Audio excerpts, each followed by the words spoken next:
who or what is your biggest inspiration? Not just musically, like we just been talking about, for everything you do. Like what drives you to be Kevin Devine and like do all the things you're doing.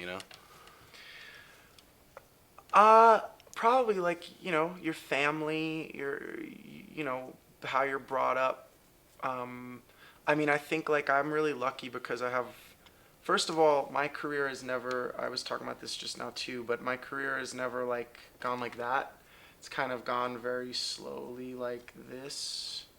And I think in that, I've had a lot of opportunity to like check your ego and get humbled Yeah. because there were a lot of moments where you thought something kind of meteoric or explosive was going to happen and it didn't materialize.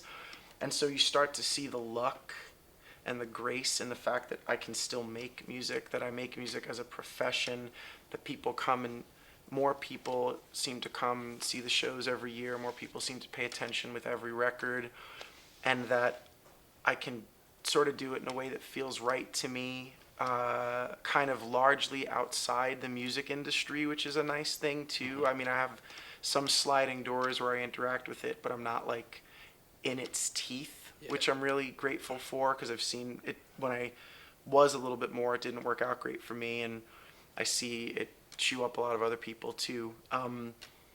So I mean, I think that, and in terms of being like what I write about, or it's just people. I'm kind of just fascinated by people, what we do, why we do it, motivations, the self-destructive parts of people, myself included, the balance between being hopeful and being anxious is really interesting to me Mm-hmm. because I think a lot of people live in that, trying to find that balance, and those things inspire, like, are what I probably am writing about almost all the time. I feel like almost all the songs could be boiled down to that. Mm-hmm. All right, cool, man. So, you have any words of wisdom for young aspiring musicians or anyone in general, like any closing anything you have to say to anyone at all? Anything, anything I have to say to anyone at all. Um, I wish I had words of wisdom. I think that the older I get and the more experience I get, the more I realize I don't really know anything, and that's very liberating and free. The more I used to think I knew everything when I was 20 years old, and I Mm-hmm. don't think that anymore. So maybe the one word of wisdom I would have would be you don't know everything. Yeah, But absolutely.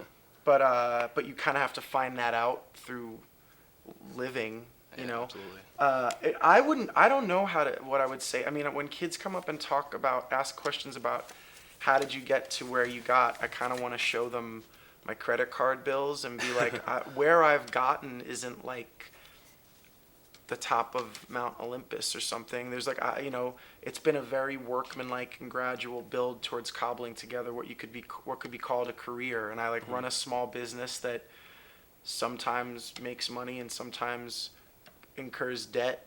And I have had moments of success with music and moments of disappointment. And I think the only thing that's always been the abiding principle through all that for me was that I know what I want to do and I keep doing it. And so my biggest word of advice would be to just keep working and to also not be above criticism. If someone tells you something's not good, don't just get mad at them because you Mm-hmm. think your songs are perfect because Yeah. they're probably not. Mm-hmm. And you can always get better, and so, be open to that experience because it can be really helpful. Yeah, absolutely. All right, thanks, man. So yeah, one more question, a little bit off the track. It's always been like kind of little personal curiosity. Your song probably. Hmm. I'm just wondering like what's the story behind that? Like what kind of inspired that song? I mean, just you like hanging out on the train, like I don't. Yeah, I was on my way to work. I think probably about 9 years ago now. I was on my Wow. way to work, and I was hopefully single because that makes me sound like less of a scumbag. But I was. There was some really beautiful woman on the train, on the N train going from Brooklyn to Manhattan, and I was kind of fascinated by her, and in like a 10-minute span, like kind of um, imagined her backstory and realized that that was kind of more fascinating than actually going over and screwing it up by stumbling my way through some introduction that would end in her being like, thanks, but no thanks. I don't even remember. I couldn't tell if she was in a police lineup. I don't think I could pick her out because it was a long time ago. But But yeah, that song just came from a moment of kind of looking at somebody and being like infatuated, thinking someone was really, beautiful and wondering what they're like, and then realizing you're never gonna find out. Yeah, just kind of like imagine like my life with them, Yeah, like in that. yeah, that kinda- kind of flash. And Yeah, then and then you're just like, well, I gotta, I gotta go to work. yeah, ooh, gotta get out of here. Exactly. So Yeah. yeah, on sites like like Absolute Punk or like Pacer, there's a lot of talk about you. A lot of fans are like have forums going on, album reviews. You follow these things. You are always like checking up to see what people are saying about you. I do look at those things sometimes. I used to have like a very hard line policy that I never looked at them,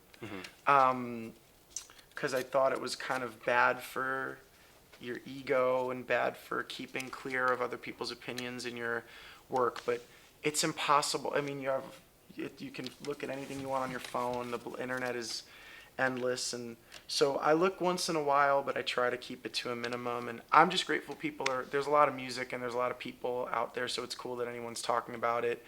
I try to take anything I do read on it with a grain of salt, though, because everyone's got an opinion, and whether it's you're the greatest guy in the world or you're terrible, it shouldn't really factor into how I do what I'm doing, which is kind of not easy to do all the time. Yeah. So I try to keep some distance from them, but it's cool that they exist and that people care about what I'm doing on them. Yeah. I'm very kind of blown away by that, but I mean, you got a ton of fans here at TCNJ, so I mean, it's cool.